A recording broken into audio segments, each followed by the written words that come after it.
Selamat datang di channel Pemuja Malam. Jangan lupa like, share, and subscribe ya. Terima kasih.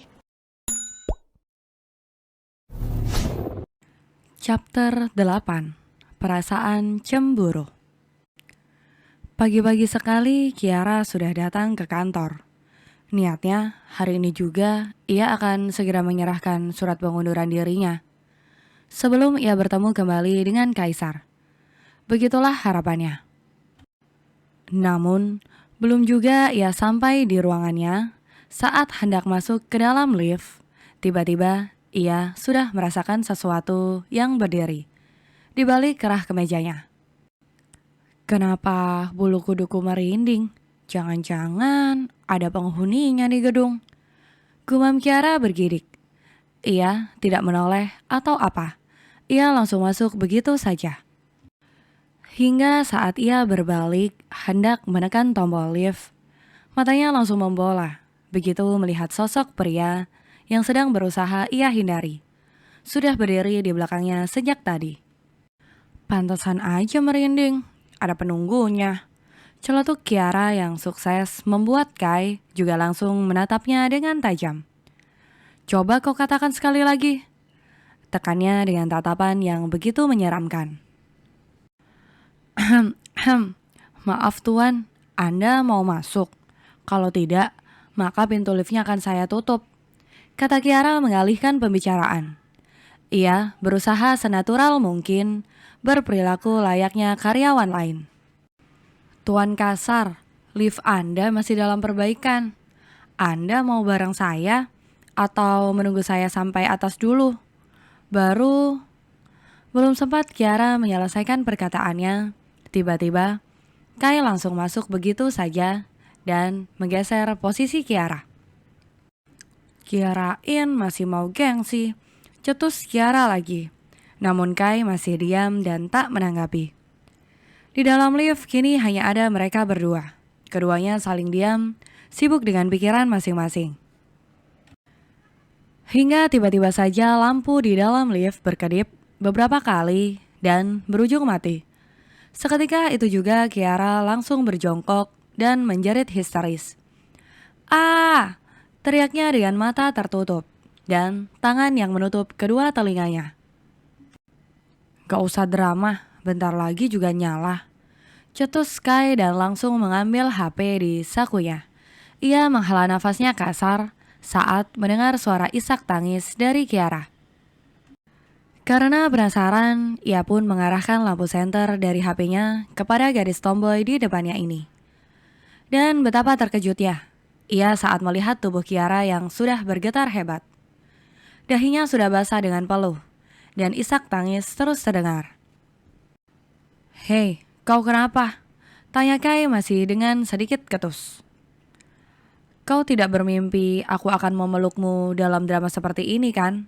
ucap Kai dengan sengit, membuat Kiara langsung tersadar. Dengan perasaan bergemuruh hebat dan tubuh yang masih bergetar, Kiara memberanikan diri untuk menatap Kai di kegelapan. Nafasnya masih memburu dan dadanya narik turun. Tatapannya penuh kebencian. Terlebih saat mendengar laki-laki itu mengatakan dirinya membuat drama. "Jika kamu tidak bisa menenangkan, setidaknya kamu bisa menghargai. Cukup diam saja dan jangan banyak menilai yang bukan hakmu," kata Kiara dengan wajah datar. Di tengah ketakutannya, ia kembali menelusupkan wajahnya di antara dua pahanya. Tangannya masih berusaha menutup telinganya, sambil terus bergumam dan berdoa agar lift segera menyala. Sementara itu, Kai hanya diam mematung. Ia begitu terkejut mendengar penuturan dari Kiara. Apakah dirinya sudah kelewatan? Begitulah pikirnya. Namun lagi-lagi ia tak mau mengambil pusing. Ia langsung membalikkan tubuhnya dan menghadap ke depan lift, menunggu asistennya yang sudah ia hubungi tadi segera menolong mereka. Saat lift sudah terbuka, Kiara pun dengan cepat beranjak dan ingin berlari. Namun karena ia terlalu lama dalam posisi berjongkok, membuat kakinya kebas hingga membuatnya terhuyung dan hampir jatuh bila Kai tak segera menahan tubuh Kiara. Jantung Kiara langsung berdetak dengan sangat kencang saat matanya berhasil bertemu dengan mata Kai. Begitupun dengan laki-laki itu. Ia bahkan sampai menahan nafasnya saat merasakan debaran aneh pada dadanya. Kiara, panggil seseorang yang sukses membuat keduanya langsung tersadar. Dan Kai pun langsung melepaskan Kiara dari pelukannya. Bastian, seru Kiara lega.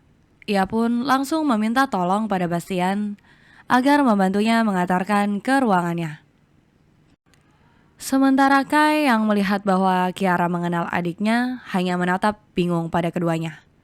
Terlebih saat Bastian tidak menegurnya atau berbahasa basi dengannya. Kenapa bocah tengil itu ada di sini sepagi ini? Gumam Kai dalam hati. Lalu, ia pun segera menutup pintu lift kembali dan menuju lantai 25 di mana ruangannya berada. Sementara itu, Kiara yang kini sudah sampai di ruangannya langsung terduduk lemas. Matanya masih terlihat merah dan sembab, bahkan nafasnya masih belum normal. Bastian yang mengerti situasi itu pun segera pergi ke pantry untuk mengambilkan minum untuk Kiara. Minum dulu, ujar Bastian lembut memberikan segelas minuman hangat untuk Kiara. Dengan cepat, Kiara pun segera meminumnya. Setelah menormalkan degup jantung dan pernafasannya, Kiara pun mulai menanyakan beberapa hal kepada Bastian. Aku hanya ingin mampir saja. Dan benar kan kalau kamu lagi butuh pertolonganku? Jawab Bastian berdecak lalu terkekeh. Tapi beneran kamu udah gak apa-apa? Kamu tadi diapain sama dia? Kok bisa kayak gitu? Lihat keringat kamu. Ucap Bastian seraya menyeka keringat yang masih menempel di dahinya. Tadi lift mati. Kok tumben banget sih lift mati pagi-pagi? Sungut Kiara kembali menyesap minuman hangatnya. Pagi ini kan memang ada pemadaman listrik di sekitar sini. Dan mungkin gensetnya sedikit bermasalah tadi. Makanya sampai mati. Tapi semua udah beres lagi kok. Ih, kantor sebesar ini bisa-bisanya punya genset bermasalah. Sama aja kayak yang punya. Banyak masalah, nyebelin, ngeselin.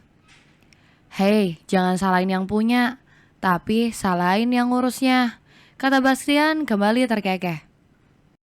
Saat keduanya tengah asik mengobrol dan tertawa, tanpa mereka sadari bahwa sejak tadi ada sepasang mata yang berdiri tak jauh dari keduanya dan terus menatap ke arah mereka. Entah mengapa ada rasa tak suka saat melihat Bastian dan Kiara begitu akrab. Tidak ingin terlalu lama larut dalam pikiran negatifnya, ia pun akhirnya memutuskan untuk pergi dan kembali ke ruangannya. Bodoh, harusnya tadi langsung. Kenapa pakai balik dulu segala sih? Gerutunya sambil berdecak. Ia tak habis pikir, mengapa bisa-bisanya ia memilih untuk kembali turun dan melihat kedekatan Bastian dan Kiara. Saat sampai di ruangannya, Kai pun masih memikirkan sesuatu. Entah apa yang mengganjal di pikirannya. Tak ingin berlarut terlalu lama, ia pun mengambil ponselnya dan menghubungi seseorang. Halo, jawabnya dari ujung sana. Kenapa kau pagi-pagi sudah di sini? Ada apa? Tanya Kai to the point. Ada sesuatu yang mau ku bahas sama abang. Nanti aku kesana, ujarnya. Sekarang, aku sibuk, tidak bisa nanti. Ya elah, beneran doang. Sekarang atau kau pulang saja? Astaga, oke, aku kesana sekarang. Kai pun langsung menutup teleponnya dengan sedikit senyum tersungging di bibirnya. Entah mengapa tiba-tiba perasaannya kembali merasa lega saat mendengar bahwa Bastian akan segera datang padanya. Oh, maaf, jangan salah paham. Ia bukan senang karena akan bertemu adiknya. Bukan, tapi entahlah, masih terlalu dini untuk bisa berkata jujur pada diri sendiri. Kia, kamu beneran resign hari ini? Tanya Mbak Susi yang tiba-tiba datang dengan wajah sedihnya. Hehe, iya mbak, kan udah disuruh sama mama. Jawab Kiara, walau sebenarnya tujuan utama dia bukanlah karena sang mama saja. Tapi karena ia malas berada di satu gedung dengan Kaisar. Tapi kenapa? Apa kau beneran mau menikah? Hah? Menikah? Hahaha, menikah sama siapa sih mbak? Pacar aja nggak punya. Gimana caranya menikah? Kiara, menikah itu tidak perlu pacaran. Asal dua hati sudah siap, terlebih laki-lakinya sudah siap lahir batin. Ditambah punya modal wajah tampan, haduh gak perlu pacaran, langsung nikah aja gak apa-apa, kata Mbak Susi lalu terkekeh sendiri. Ih, enggak lah, elak Kiara ikut tertawa.